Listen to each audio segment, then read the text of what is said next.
The United States makes the UN work when it wants it to work.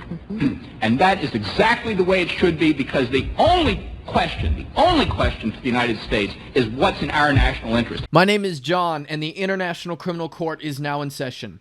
It is September 8th, 2024, and we are going to look at the current situation in Ukraine. So, to first start off, let's go to Kherson Oblast.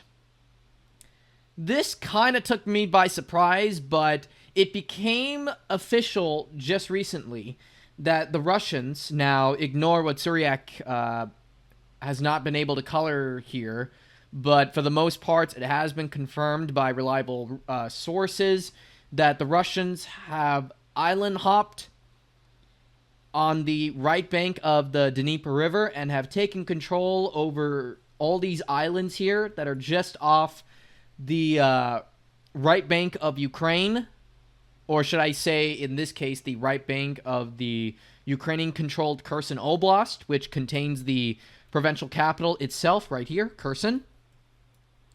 And there have been reports also speculating that the Russians have been able to cross the Dnieper River successfully and have established control over these islands here, which is very close to these settlements, which are under the control of the Ukrainians at this time. It is too early to say if the Russians are going to maybe do a cranky-style, mission here, but I wouldn't be shocked if that happened.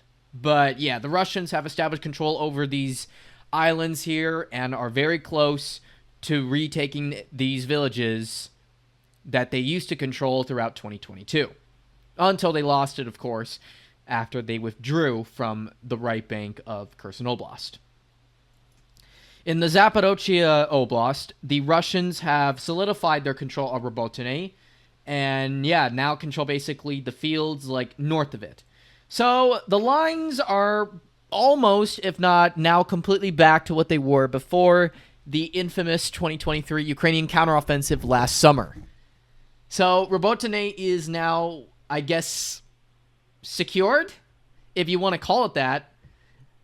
And the 2023 counteroffensive gains by the armed forces of Ukraine have been reversed, at least in this area.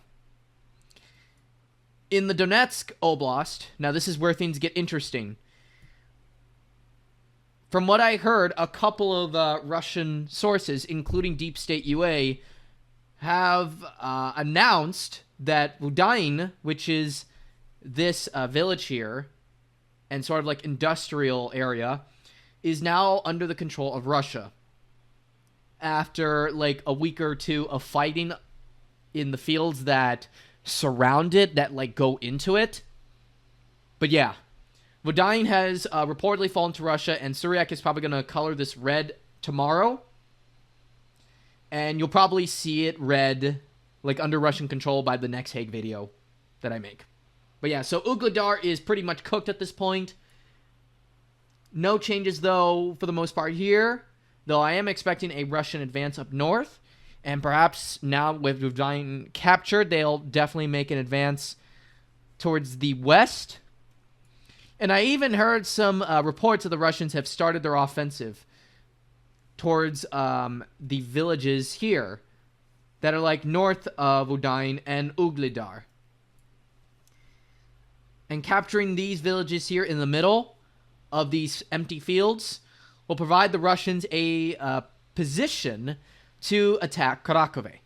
And speaking of which, let's talk about the situation on the Kharkov front, formerly known as the Donetsk front. So, Novelske, after months of fighting, ever since spring or so, has been recaptured by the Russian army. It's a sort of a strategical height, I think. And yeah, the Russians have retaken complete control over the village, and the Ukrainians are continuing their withdrawal towards Kharkivka, Giernik, and Pokrovsk and Selidova. And I guess, Kharkov too. I don't expect Ukrainians to evacuate to Velika Novosilka and Ugledar because their days in the long term are pretty much numbered. So, yeah, it's not logical to move those forces to those towns. It's just not. And Krasnogorivka is pretty much now under Russian control now. Like, the whole town, outside of these villages here, or, I mean, these, I guess, blocks, these are, like, the remaining parts of the village that are still under Ukrainian control, but otherwise, 95, if, like, not, like, 99% of Krasnogorivka is now under Russian control, and, yeah, the town has basically fallen at this point. It's, like, the last major outskirt town of Donetsk City, and it's been on, like, it's been like a thorn on the side of Donetsk City for the last 10 years. But now that it has fallen to Russia, Donetsk City is probably now going to be safer for civilians, and especially for Russian generals that want to conduct operations against the Ukrainians, not just in Donbas, but also in Zaporozhye and in Dnipropetrovsk Oblast. The Russians have also confirmed the complete capture of Novogradivka, and they are reportedly advancing in the villages of Sukye Yar and Lisivka, which would give them, or would put them in striking distance of Myonograd and Pokrovsk. Ukrainians are reportedly trying to, I guess, organize, like, or concentrate their forces here so that they could try to retake Novogradivka and these areas here, but it looks like it's kind of too little too late. Deep State has also colored more areas of Gradivka red for the Russians. Mykolaievka, Krasny Yar are not yet confirmed for the Russians, at least according to Deep State, but it may be a little copy. Seladove, apparently the Russians didn't consolidate their gains enough, and not enough forces were poured in, and as a result, the Ukrainians took advantage of their numerical superiority in the area, and they managed to push the Russians out, like repelling them from taking full control of Selidova or Seladove. And as far as I know, the Russians are still in control of most of Mykolaievka and these two landfills here, which still provide them a strategic, I guess, view, like firing position over Seladove. But yeah, the Russians were mostly pushed out of the town, and the Ukrainians could keep control of it, though I don't know for how much longer they're going to keep control of it. Ukrainsk is now officially contested. The Russians have entered from Lisivka and from the southeast and are now fighting for the town itself.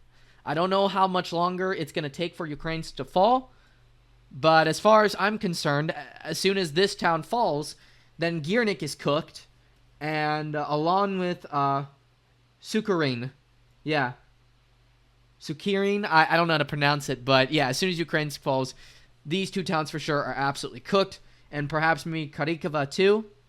Ukrainians are still in the process of evacuating all their troops from the Nivilske pocket here.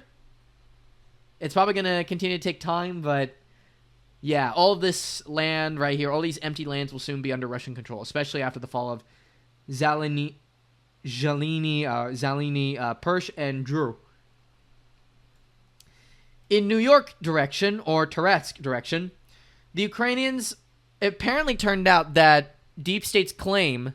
Now, for those who don't know, Deep State made a ridiculous claim that somehow, someway, the center of New York was still under AFU control, and everyone accused them of being Kopi. But it turned out that it was, in fact, true, and that the AFU still had some control over New York left. But the Russians have apparently have countered, and now are in control over basically like half of Nelipivka, and are about to take control of New York again, this time for real. The Russians have also have gained ground in Toretsk City. They now took control of the prison area and are about to take full control over these educational facilities here, which would put them within striking distance of downtown Toretsk and the industrial area. And they're also about to take control of this other waste heap hill, which would also give them greater firing position over Toretsk City. In the Chazov Yar direction, not much has happened in a while, except for the fact that Kalenia is under mostly Russian control by now, like 95% of it. And Russians are also continuing to advance within Chasiv Yar itself. The Russians have also continued their advance in the Seversk direction. Perezhin, the Russians have gained some control over it, though not complete control. In the Kupiansk direction, the Russians have advanced a little bit, but they have still not tried advancing on these 3 towns yet, even though it looks very much like they're probably going to do that in the future. I think they're more focused right now on securing their flanks around Pischenie. Like, they're trying to make sure that Barastove is not under the threat of any encirclement. And I also heard that the Russians have also locked up Sinkivka and have advanced a little bit towards, like, the west and south of Liman Pershi. And last but not least, Kursk.